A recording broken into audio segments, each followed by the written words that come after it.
kita malah dikagetkan dengan kemunculan segerombolan orang-orang di dalam ruang kesenian yang sedang latihan tari dengan baju yang berlumuran darah. Hai selamat datang di Bacot. Di video kali ini Gusti akan membacakan sebuah cerita horor yang berjudul Penunggu Ruang Kesenian. Penasaran ceritanya seperti apa? Oke, tanpa banyak bacot, langsung aja cekidot.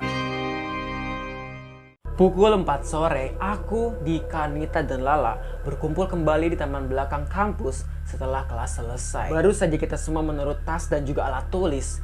Nita yang terlihat pucat tiba-tiba pergi ke ruang kesenian ada di samping taman. Guys, gue ke ruangan seni dulu ya bentar. Mau nanya Kak Dina soal acara minggu depan. Sambil menunggu Nita yang sedang ke ruang kesenian untuk bertemu dengan Kak Dina, kita bertiga pun bernyanyi dengan diiringin musik dari handphoneku. Namun tak lama, Kak Dina pun datang dari arah yang berlawanan. Sontak membuat kita bingung. Mengapa Nita yang sebelumnya ingin bertemu Kak Dina di ruang kesenian bahkan sudah 20 menit lamanya, tapi tiba-tiba Kak Dina datang dan menghampiri kita. Oh my oi, jadi ceritanya nih oi, mereka berempat tuh ya oi ya, si aku, si Nita, si Lela sama si Dika tuh mau ngerjain tugas oi di taman belakang kampus gitu oi. Cuman si Nita tuh kayak aneh gitu oi, mukanya pucat, terus dia tuh izin mau ke ruangan seni gitu oi, mau ketemu Kak Dina. Cuma nih oi, tiba-tiba Kak Dinanya datang dari arah berlawanan alias bukan dari ruangan kesenian oi. Sontak dong si anak-anak ini tuh kaget gitu oi. Si Nita yang tadinya mau ketemu Kak Dina, kenapa Kak Dina dari arah yang berlawanan datang gitu oi. Tujuan Kak Dina datang adalah ia ingin memberitahu bahwa Nita akan datang telat dikarenakan ia harus ke rumah saudaranya untuk mengembalikan barang. Guys, gue mau ngasih info kalau si Nita bakalan telat datangnya. Soalnya dia mau ke rumah saudaranya katanya. Tadinya sih dia mau ngasih kabar, cuman handphonenya mati. Gimana kak maksudnya? Tadi si Nita ada di sini loh kak. Dia bilang mau ke ruang kesenian, mau ketemu kakak malahan. Ada di sini gimana? Orang jelas-jelas tadi gue ketemu dia di jalan kok. Dia nyuruh gue nyampein pesan kalau dia tuh datangnya bakalan telat. Terus yang tadi di sini siapa kak? Ya udah gini aja. Mendingan sekarang kita cek ke ruang kesenian, gimana? Oke. Sesampainya kita di ruang kesenian, kita sungguh kaget dikarenakan tidak ada siapa-siapa di ruang kesenian. Bahkan pintunya saja dikunci. Dikarenakan hari ini adalah hari libur anak-anak kesenian. Oh my oi, jadi nih oi, si Nita yang tadi izin untuk ke ruang kesenian bertemu dengan Kak Dina, itu tuh kagak ada oi. Ada dua si Nita oi. Yang pertama ketemu sama si Kak Dina di jalan gitu oi ya, untuk nyampein kalau dia tuh bakalan telat. Nah, yang kedua, yang tadi oi, yang awalnya tuh izin gitu oi, tapi ternyata pas dicek di ruang kesenian kagak ada oi si Nita, atau bahkan ruang kesenian itu dikunci oi, karena ternyata hari itu tuh hari libur anak-anak kesenian. Oh my oi, kita yang bingung kemudian hanya terdiam sambil memikirkan kemana sosok yang mirip dengan si Nita tadi. Bahkan setelah kita cari ke beberapa ruangan di sekitarnya, kita tidak juga menemukan keberadaan si Nita. Hingga ketika kita kembali ke tempat semula, Nita tiba-tiba datang sambil membawa kantung plastik yang berisikan makanan. Nita, lu beneran Nita kan? Lu ngomong apaan sih lah? Oh iya, sorry ya gue datangnya telat. Soalnya gue harus ke rumah saudara gue dulu. Tapi tadi gue udah minta tolong Kak Dina kok buat nyampein ke kalian kalau gue datangnya telat, ya kan kak? Iya Nit, tadi gue udah sampein kok. Tak mau membuat Nita kebingungan atau semakin lama kita untuk mengerjakan tugas, kita pun tak menceritakan apapun soal yang sebelumnya terjadi. Dan hanya menjadi kisah yang tahu antara kita berempat saja. Oh my oi, jadi nih oi, si Nita yang asik ternyata tuh baru datang oi. Dan si Nita yang tadi di awal yang izin untuk ke ruang kesenian, yang mukanya tuh pucat gitu oi, ternyata itu bukan si Nita. Karena pas dicek juga kagak ada oi. Dan emang terbukti si Nita yang baru datang beneran si Nita oi. Karena memang ya biasa aja gitu oi. Dan bahkan emang sebelumnya tuh ketemu sama Kak Dina untuk nyampein pesan kalau dia tuh telat oi, mau ke rumah saudaranya. Karena hari semakin sore, tanpa berlama-lama, kita pun langsung mengerjakan tugas kelompok kita. Sementara Kak Dina pergi mencari buku di perpustakaan. Pukul 5:30 sore, saat kita sedang fokus mengerjakan tugas kelompok, ruang kesenian yang sebelumnya tidak ada orang, kini menjadi sangat berisik. Seperti sedang ada latihan tari dan suara kerumunan orang-orang. Kita tahu bahwa kelas seni tidak ada di hari Jumat, seperti yang sudah dikatakan Kak Dina. Namun mengapa kelas kesenian sekarang menjadi sangat berisik?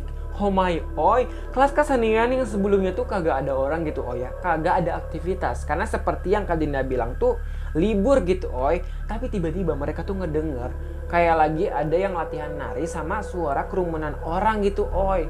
Berarti kan siapa gitu oi yang lagi latihan nari oi, siapa yang ada di sana gitu oi, jelas-jelas kan dikunci oi, kagak ada orang juga gitu oi sebelumnya, pas dicek juga kan oi ya, berarti kan itu hantu gitu oi, penunggu ruang kesenian. Melihat orang-orang yang ada di taman sangat biasa saja, bahkan perlahan-lahan semua orang pergi, menyisakan kita berempat saja di taman. Kita pun juga mulai terganggu dengan suara yang berasal dari ruang kesenian. Guys, pindah yuk, berisik banget di sini.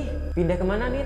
Tapi kata Kak Dina, tadi dia bilang kalau hari ini tuh kagak ada latihan kesenian. Iya bener tuh, tapi kenapa tiba-tiba jadi berisik banget ya? Penasaran akan keberadaan di sana, aku, Dika, dan Lela pun mengeceknya. Dan hanya Nita yang tidak mau ikut dengan kita untuk mengecek ke ruang kesenian.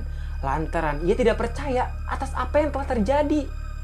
Seiring langkah kita, seiring juga suara kebisingan itu mulai hilang.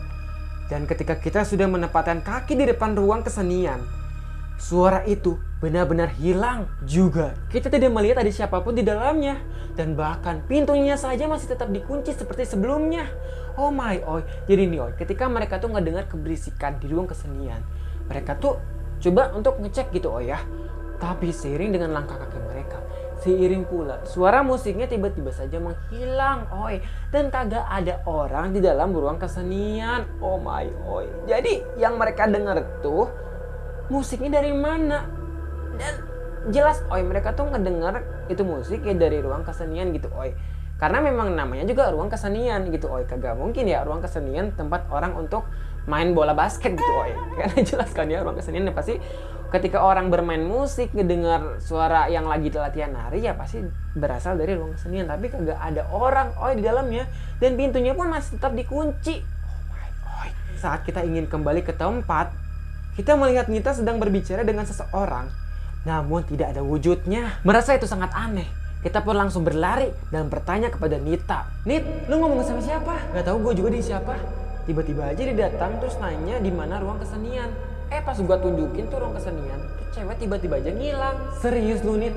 Orang kita aja tadi ngeliat lu ngomong sendirian kok. Sekeras apapun keyakinan Nita soal wanita tadi, akhirnya ia pun juga merasakan ada yang ganjil. Bahwasanya saat wanita itu datang kepadanya, Nita tak melihat kemana arah wanita itu pergi. Belum lagi Nita melihat wajah wanita itu sangat pucat dengan luka goresan besar di tangannya. Oh my oi, jadi cewek yang tadi ngobrol sama si Nita itu beneran oi, bukan orang. Karena memang kagak ada wujudnya dilihat sama tuh 3 temannya si Nita itu oi, si aku, si Dika, sama si Lela. Tapi si Nita tuh keras kepala banget oi. Akhirnya dia tuh ngerasa kayak aneh juga gitu ya. Karena mukanya pucat, terus dia kagak ngeliat kemana arahnya tuh wanita pergi. Belum lagi ada luka goresan besar di tangannya. Berarti kan emang sosok wanita itu tuh bukan manusia tapi wanita. Jadi-jadian apa makhluk halus gitu oh ya.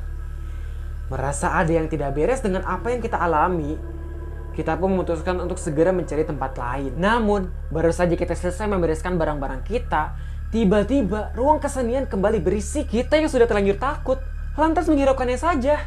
Namun yang seharusnya kita pergi di detik itu juga, Lela malah tiba-tiba tidak bisa menahan kencingnya dan segera pergi ke toilet di ujung sederetan dengan ruang kesenian. Tak bisa meninggalkan Lela sendirian.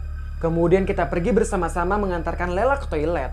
Walau kita tahu, kita pastikan melewati ruangan kesenian sebelum ke toilet. Udah ya, pokoknya kita jalan lurus aja. Kagak usah ngelirik ke ruang kesenian sedikit pun, oke? Namun apa daya, semakin kita berjalan, semakin keras suara keberisikan itu.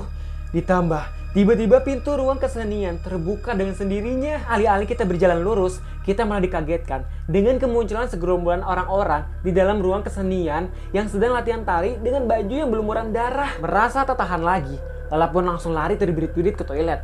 Begitu juga dengan kita. Setelah Nita melihat kemunculan sosok wanita di dalam ruang kesenian yang mengobrol dengan ia sebelumnya. Guys, itu cewek yang barusan ngobrol sama gua. Yang mana Nit? Itu yang pakai baju kuning. Lanjut ketika Lela akan selesai buang air kecil, muncullah sosok wanita yang mengobrol dengan Nita sebelumnya di ujung dekat dengan ruang kesenian sambil berjalan ke arah kita. Lah buruan udah belum?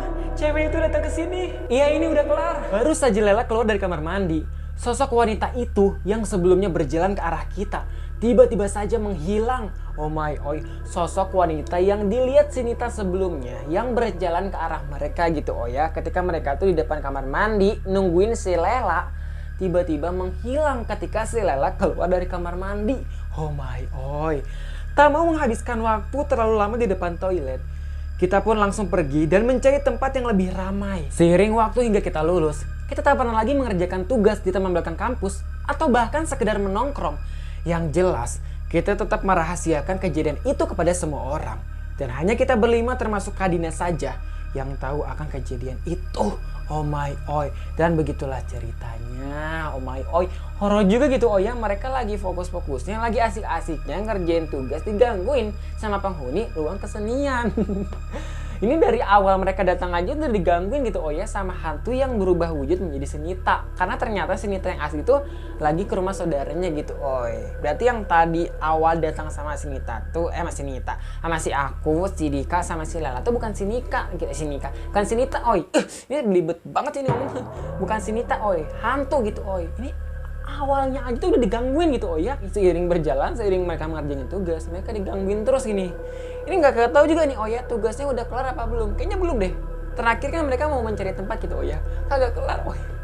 Ini lagian mereka juga sih oh ya maghrib sore-sore malah ngerjain tugas. Orang-orang udah pada kagak ada, udah pada pergi gitu ya. Mereka berempat masih aja di situ oi, masih ngerjain tugas. Digangguin tuh sama penghuni ruang kesenian. Makanya buat kalian oi, kalau udah maghrib ya udah mendingan pulang atau cari tempat yang ramai, jangan tempat yang sepi-sepi gitu oi. Pasti digangguin sama penghuni sekitaran situ.